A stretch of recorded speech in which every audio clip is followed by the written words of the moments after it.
All right, here's a question from Sammy. Hey man, I've been a diehard fan since I was a kid and I'm currently 23.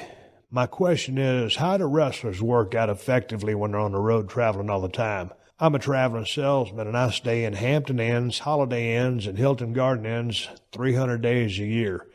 These hotel gyms, more often than not, have nothing but treadmills and dumbbells up to 50 pounds. There are so many important workouts I cannot do without bars or machines. How do the wrestlers do it and look like bodybuilders? Sammy. Well, Sammy, come on, man.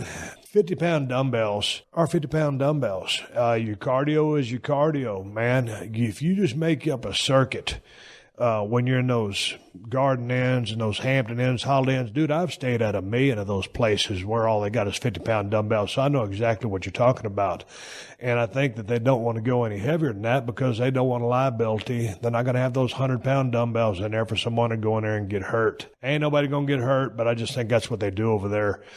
It can be frustrating, but dude, if you just put your mind to it, if you make up a circuit routine and throw in some abs or some squat thrust or some burpees in between doing 50-pound dumbbell presses, jump down and just string a bunch of exercise together, and then in between that, go 1 minute hard on a treadmill or one of those bicycles and get back on your weights.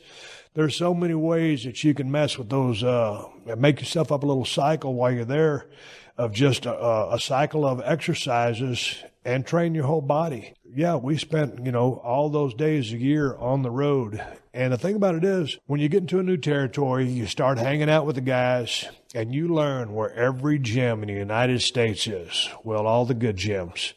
And they're all the same. So each town you fly into, you're going to the same gym. Sometimes you don't have a chance to get your workout in the gym, but more often than not, that's what we did. And for sometimes, I've trained at 1,000,000 of those damn hotels you speak of. Just go in there and get something done. If you go in there and put in 45 to 60 minutes and get your swell on, you maintain your consistency, you burn off all them shit calories you're eating from eating most of the trash that's on the road. But again, if you want to talk about dietary stuff, you go to any IHOP, Denny's, Cracker Barrel, Waffle House.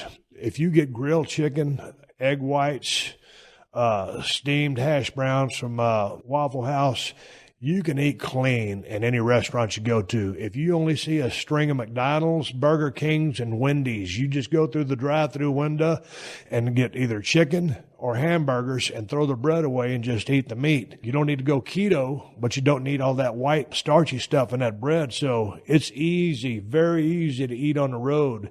It's easier to make excuses to eat garbage on the road because, one, you want comfort food. Two, because it's easy to say it's hard to eat clean on the road, so you just eat shit. But it's really easy to eat clean on the road. And after all the times I traveled with Billy Gunn, Bob Holly, and those two guys were absolute gym fanatics. And whenever it came to eating at a restaurant, I'd be over eating junk or hamburgers or Burt's Chili or whatever. And those guys would be eating egg whites and chicken breasts. And that's why they always looked like $1,000,000, because they always put the time in the gym.